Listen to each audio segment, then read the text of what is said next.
A gunshot. No warning, no screams, just one dry, final sound, tearing through a freezing February morning in 1934. Grant's farm fell silent.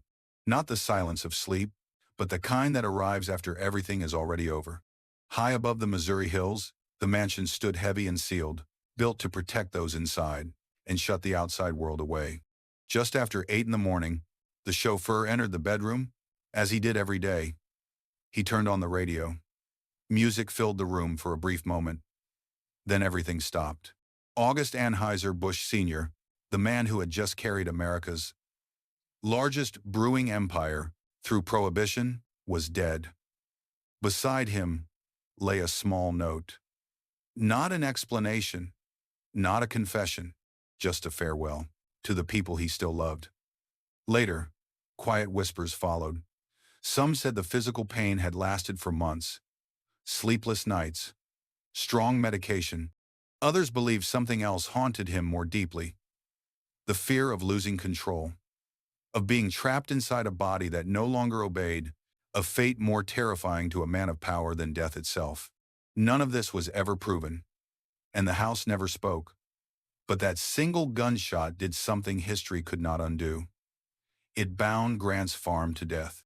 Even though this place was built to celebrate success, to anchor power, to land, to make a dynasty feel permanent. So why did victory end here? Why did a man who survived Prohibition not survive himself? And what was it about this land that repeatedly watched powerful men rise, only to fall? If you want to follow the full story behind this place, take a moment to like this video and subscribe for what comes next. To understand that morning in 1934, you have to go back further than the mansion. Back to the land itself, before the estate, before the dynasty, before power believed it had no limits. The land before Busch. Before Grant's farm became associated with gates, mansions, and power, this land witnessed a very different story. A story that did not begin with victory, but with failure. The man connected to that chapter was Ulysses S. Grant. Today, Grant is counted among the figures who shaped modern America. He served as the commanding general of Union forces during the American Civil War, the bloodiest conflict in the nation's history, with more than 600,000 deaths, a toll greater than all other American wars combined up to that point. After the war, Grant became the 18th President of the United States at a moment when the country was fractured and desperately in need of repair. But that part of the story came later, much later. Before Grant became a national symbol, he was someone very different. Before his resignation, Grant was a professional officer in the United States Army. He graduated from the United States Military Academy at West Point, served more than a decade on active duty, fought in the Mexican-American War, and held mid-level command positions at remote frontier posts. The Army was the only profession for which he had received formal training. His identity, his income, and his social standing were all tied to the uniform he wore. In 1854, Grant resigned from the United States Army, not during war, but during peace. At that time, the American military was being sharply reduced. There were no major conflicts, no need for a large standing officer corps. In that environment, officers without political patrons and without influential family connections were considered expendable. Grant was one of them. He owned no property. He had no civilian degree. He had no network in Washington. All of his value was tied to an institution that no longer needed him. Internal evaluations from this period suggest that Grant was not viewed as a promising officer in peacetime. He did not excel at diplomacy. He was not skilled at self-promotion. He did not fit comfortably into administrative structures. At the same time, Rafizunning, another sound the Perbreki, Grant was repeatedly assigned to isolated frontier posts, cut off from stable social life and meaningful advancement. There were quiet whispers at the time that Grant drank more than was acceptable. There were no formal charges, no official disciplinary actions. These details exist only as rumor and were never confirmed by official records. But in a peacetime army, suspicion alone was often enough to end a career. Grant understood that clearly. The army would not keep him. And peacetime, America had no position waiting for a displaced officer. He left the military, not as a man formally dismissed, but as one quietly forgotten.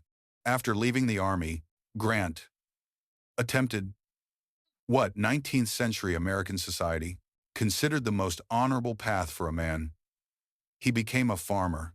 Through his wife's family, Grant gained access to approximately 80 acres of land near Whitehaven, southwest of St. Louis, Missouri. 80 acres equals more than 320,000 square meters, an area large enough today to hold an entire residential development.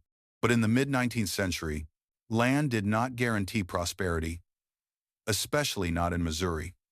The soil was hard and rocky. Farming depended entirely on weather. There was no irrigation system, no crop insurance, no safety net for failure. Grant built a small log cabin with his own hands. He did not hire builders. He did not design for comfort. He named it Hardscrabble. The name sounded almost humorous, but it was painfully accurate. Hardscrabble meant barren ground, land that resisted settlement, land that allowed survival but not recovery. Grant plowed the fields, planted crops, raised livestock, but season after season, nature refused to cooperate. Rain came at the wrong times. The soil failed to hold moisture. Crops died early. Grant had no financial buffer, no credit network, no ability to absorb risk. Small debts appeared, then grew larger. By the late 1850s, Grant had been pushed into a role rarely mentioned in later accounts of his life. He cut firewood, loaded it onto a wagon, and hauled it into St. Louis to sell in small bundles, just to feed his family. There were days when he stood on city streets waiting for buyers, while no one knew that the man selling firewood would one day command the Union Army. Some personal notes and peripheral memoirs refer to this period as one of deep discouragement. A few oral accounts suggest that Grant sometimes felt himself to be a burden.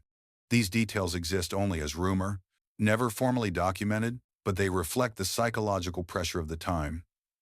By around 1860, Grant was forced to abandon Hardscrabble. He left the cabin he had built himself and returned to live with his wife's family. Socially, it was a public failure. This land had watched a man attempt to live as an ordinary citizen and fail completely. Then, history shifted. In 1861 and 61, war erupted. America moved from peacetime surplus of officers to desperate shortage of men, willing to accept responsibility in chaos. Grant returned to the Army. What set him apart was not elegant strategy, but his ability to endure losses and continue forward when every option was bad. Within a few years, Grant rose from a forgotten former officer to commander of all Union forces. When the war ended, his name was inseparable from victory. That military reputation carried him to the White House. In 1869, second mention, Grant became the 18th President of the United States. He was elected, not because he was a refined politician, but because the country needed a unifying figure after division. During 2 terms in office, Grant focused on protecting the outcomes of the war, particularly newly established civil rights, and suppressing violent organizations that threatened post-war order. However, he struggled to control the civilian bureaucracy. Multiple scandals emerged around his administration, not because Grant was directly involved, but because he trusted people and failed to detect abuse of power. After 2 terms, Grant left the White House in 1877. He was not removed. He was not convicted. But his political standing had declined. When power left him for the second time, Grant entered a world he had never truly understood. Finance. And at that moment, the Missouri land, that had once witnessed his failure to live an ordinary life, was preparing to witness his final collapse. This land watched a future president fall before it watched an empire rise. Adolphus Busch. Power by design, The land in Missouri had already revealed one truth. A man with discipline, with honor, with effort, could still be crushed if he placed his entire life in the hands of land and fate. When Ulysses S. Grant left this land in failure, it did not disappear. It was not preserved. It simply remained, waiting for the next person to step into its gravity. That person was not a soldier, not a politician, and not someone who believed in luck. His name was Adolphus Busch. Adolphus Busch was born in 1,839 inches, Castell, Germany, into a family shaped by generations of trade. From an early age, he grew up in an environment where discipline, logistics, and calculation mattered more than reputation. His family did not teach him how to own land. They taught him how to move goods. In 1857, at just 18 years old, Adolphus left Europe, crossed the Atlantic, and arrived in the United States. He did not go to New York. He went to Saint Louis, a central transfer point in the American interior, where goods from east and west converged along the Mississippi River. This was not accidental. Saint Receobron Louis was the city where Grant once tried to sell firewood to survive, a place where circulation decided who endured and who disappeared. Adolphus did not begin by building factories. He began by watching. He worked as a clerk, as a bookkeeper, tracking the movement of goods, the flow of money, and the speed of exchange. He understood something Grant had never been positioned to learn. In a modern economy, power does not come from owning land, but from controlling flow. When his father died, Adolphus received a modest inheritance. Not enough to build an empire, but enough to choose a strategy. He did not buy land. He did not open a farm. He did not build a brewery. He sold supplies to breweries. Malt, hops, barrels, equipment. At the time, St. Louis was home to dozens of small breweries, serving the German immigrant community. They competed fiercely, but all of them depended on reliable supply. Adolphus did not need them to win. He only needed them to depend on him. This was the fundamental difference between him and Grant. Grant bet his life on a piece of land.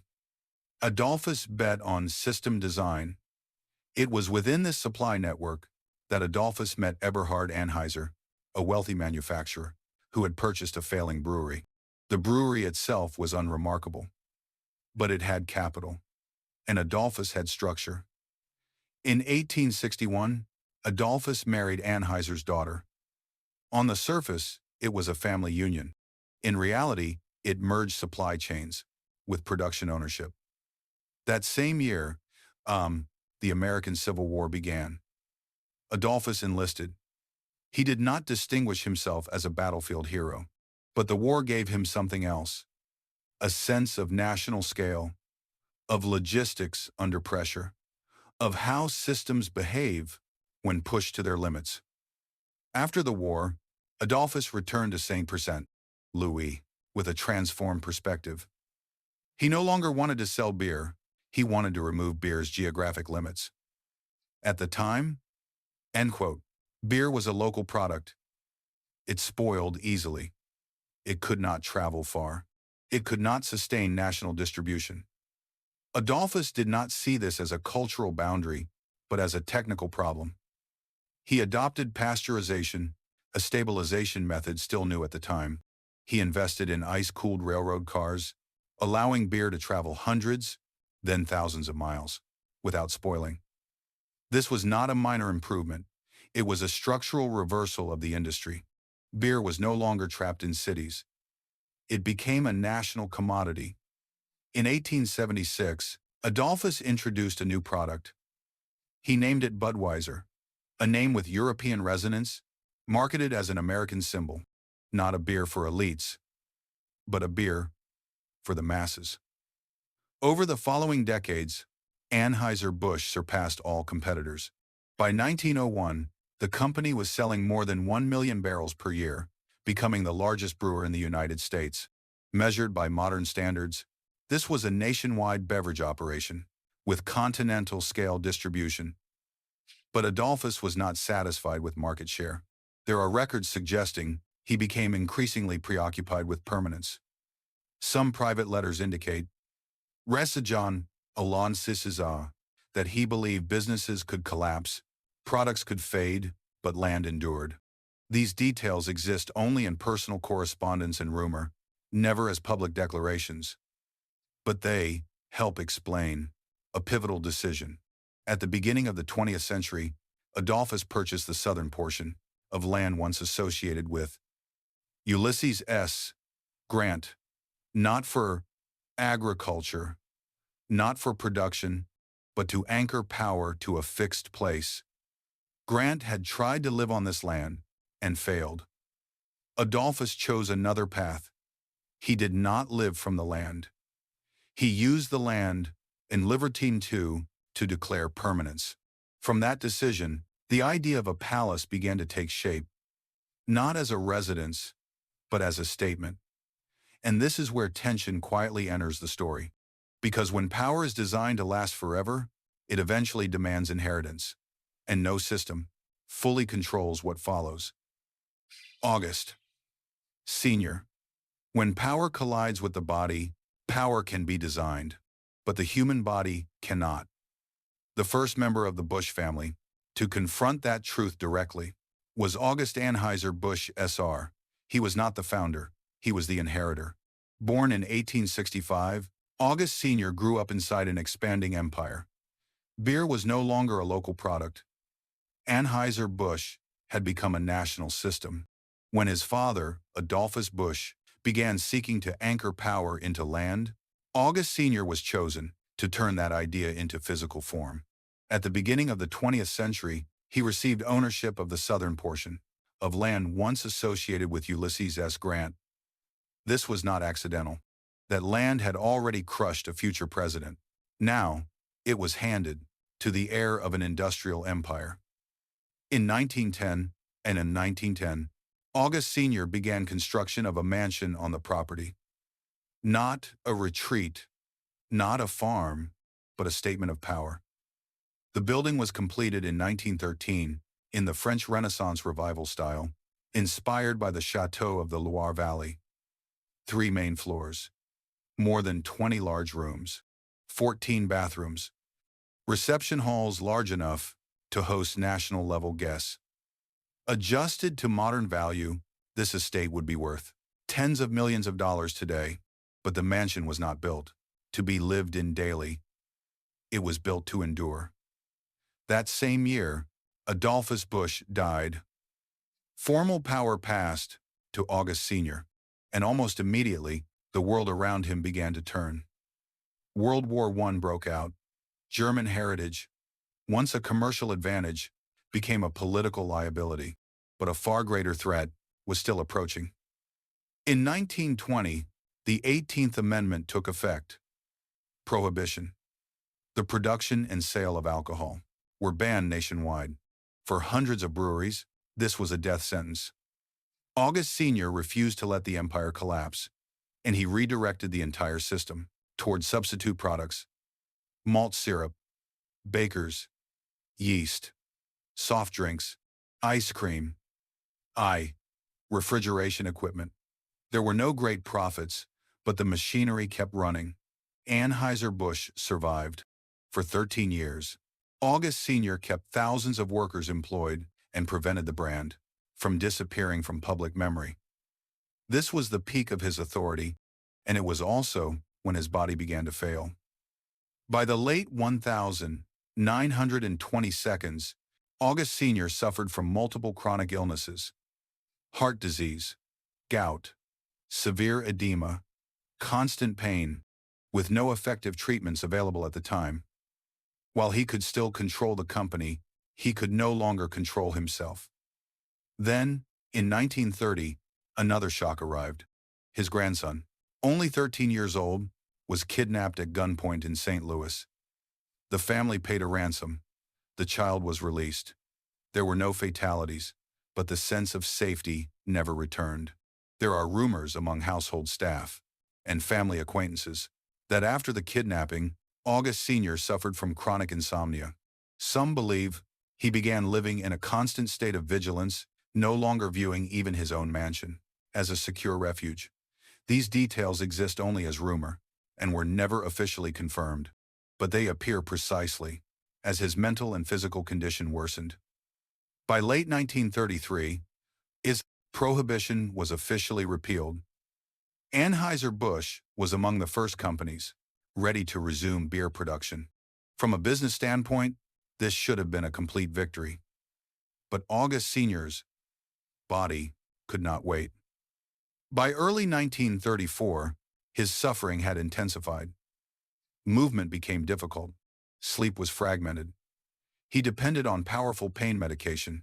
There are rumors that the family considered concealing the severity of his psychological decline, fearing that public knowledge could damage the brand's image. These accounts are unconfirmed and unsupported by official records. Then, on a February morning in 1934, everything ended. August Anheuser-Busch Sr. took his own life in the bedroom of the mansion he had built with a revolver. Beside him lay a brief note, no explanation, no accusation, only a farewell, addressed to his mother and his children. The coroner's jury ruled the death a suicide, resulting from prolonged illness. There was no extended investigation, no public scandal. A man who had outlasted prohibition, who had kept an empire alive, could not outlast his own body. Designed power had reached its limit, and the land that once broke Grant had now witnessed something else. An empire that survived, and a man who did not. Gussie. When power becomes a performance, after the death of August Sr. in 1934, Grant's farm entered a strange state. The mansion still stood. The land still belonged to the family. But power had left a fracture behind. The house was no longer a symbol of victory. It became associated with the collapse of a man, and it was in that vacuum that August Anheuser-Busch Jr. stepped forward. Born in 1899, Gussie grew up surrounded by wealth and expectation, but also by the memory of a father who could not outlast his own body. He was different from his father. August Sr. built power in order to endure. Gussie understood that power, if it only endures, will eventually be questioned. To last longer, power had to be shared as a feeling. That was the first turning point. Instead of sealing Grant's farm, Gussie chose the opposite path. He decided to bring power into the light. He began by testing imagery. The Clydesdales, not decorative horses, but heavy draft horses, tall, slow, and stable, each weighing close to a ton, moving with ritual, projecting strength without threat. In 1933, as Prohibition was repealed, Gussie sent a wagon of Budweiser beer, pulled by 8 Clydesdales, straight to the White House. This was not a commercial act. It was a performance of symbolic power. Beer was no longer a contested product. It became a sign that the country was normal again. And Gussie learned something crucial. The public does not need to know who owns power. They only need to be invited into the story. But this is where the story turns. In 1954, Gussie made a decision without precedent for a traditional power family. He opened Grant's farm to the public, free of charge. A private estate with a mansion, stables, and exotic animals was suddenly accessible to hundreds of thousands of visitors each year. Economically, this was not a profit model. In terms of power, it was decisive. Grant's farm was no longer the Busch family's home. It became shared memory. Children came to see animals. Families came to walk the grounds. Visitors took photographs with symbols that had once been distant. There are rumors among those familiar with the family that Gussie believed opening Grant's farm could soften the memory of his father's death. Others suggest he deliberately transformed the estate into a celebration to press down the darker atmosphere that had clung to the mansion. These accounts exist only as rumor and have never been officially confirmed. But the effect was undeniable. The public no longer saw the Busch family as distant figures behind gates. They saw them as part of everyday life. Power, when performed correctly, does not provoke resistance. It creates familiarity, and that familiarity became a buffer that would later cause mistakes to be viewed with less severity than they otherwise might have been. This decision changed everything. From the moment Grant's Farm opened its gates, the Busch family no longer possessed only power. They possessed public tolerance. And when consequences begin to soften, tragedy stops being an accident. It becomes a pattern. Privilege and consequences. When consequences are softened, tragedy does not end. It repeats. From the moment Grant's Farm opened its gates to the public, the Busch family was no longer seen as a distant power. They became familiar. They became visible in everyday life, and that familiarity began to change how society processed mistakes. The first fracture did not come from business. It came from within the family. In 1976, a name that had drawn little attention until then moved to the center of a tragedy. Peter Busch. Peter was Gussie's son, born into privilege, raised in an environment where power always came with a protective buffer. That night, Peter was inside the main mansion at Grant's Farm. With him was David Lear, a close friend from Peter's private social circle, someone who regularly visited the house and attended personal gatherings. David Lear was not a member of the Busch family, held no position within the company, and was not a public figure. According to official statements, Peter was handling a loaded firearm and tossed it onto the bed. The gun discharged. David Lear was killed instantly. The scene raised multiple questions: distance, body position, the handling of the weapon. But the narrative quickly shifted. Peter Busch was charged with manslaughter. He pleaded guilty. The sentence imposed was probation, not prison time. One life ended. The consequence landed lightly. There is no legal documentation proving direct interference by the family or the corporation. However, within local legal circles, there were rumors that behind-the-scenes arrangements took place to avoid a prolonged and highly visible trial. These rumors were never confirmed and do not appear in court records. But for the public, what lingered was not legal detail. It was the pattern. But this is where the story turns. Because when consequences are softened once, they establish precedent.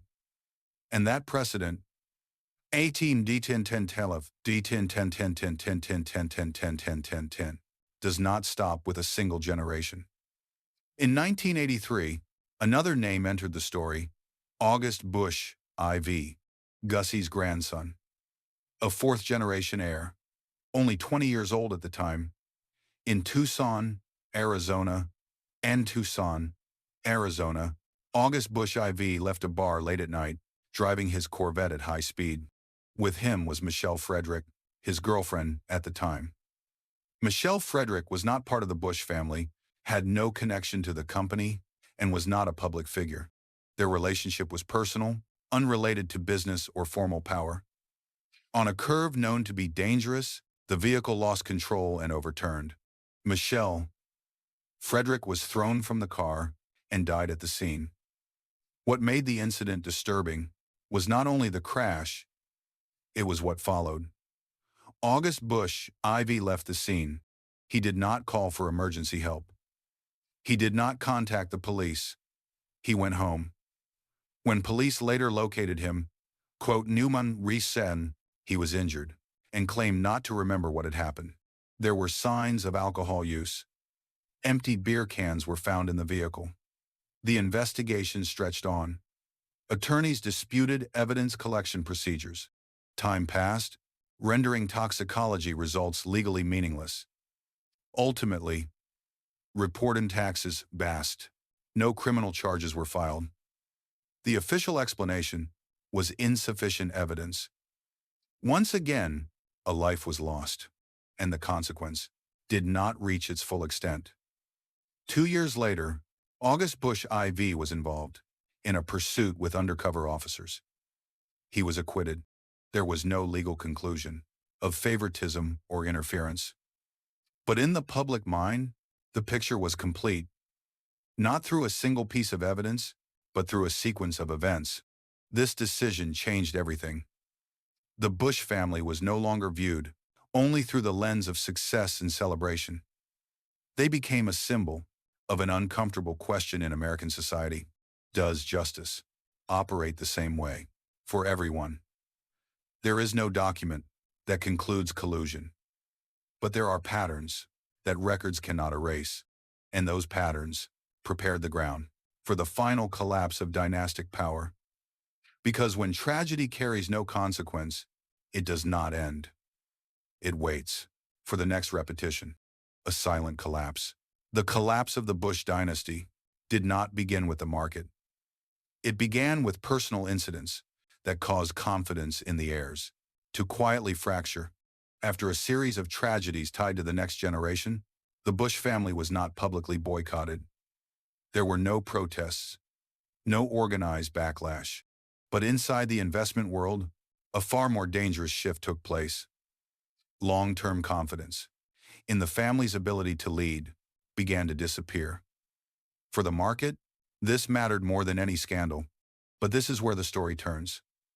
In the early 2000s, the global beer industry entered a brutal phase of consolidation. Century-old brands were no longer valued for their history, but for their ability to generate profit. And at that moment, a new force was ready. In Europe stood Interbrew, owner of Stella Artois. In South America stood Ambev, a Brazilian beer empire, known for ruthless cost-cutting. In 2004, Interbrew and Ambev merged, creating a new entity, InBev.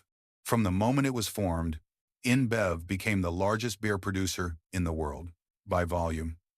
Its strategy was explicit: acquire iconic brands, standardize operations, remove family control, govern by numbers.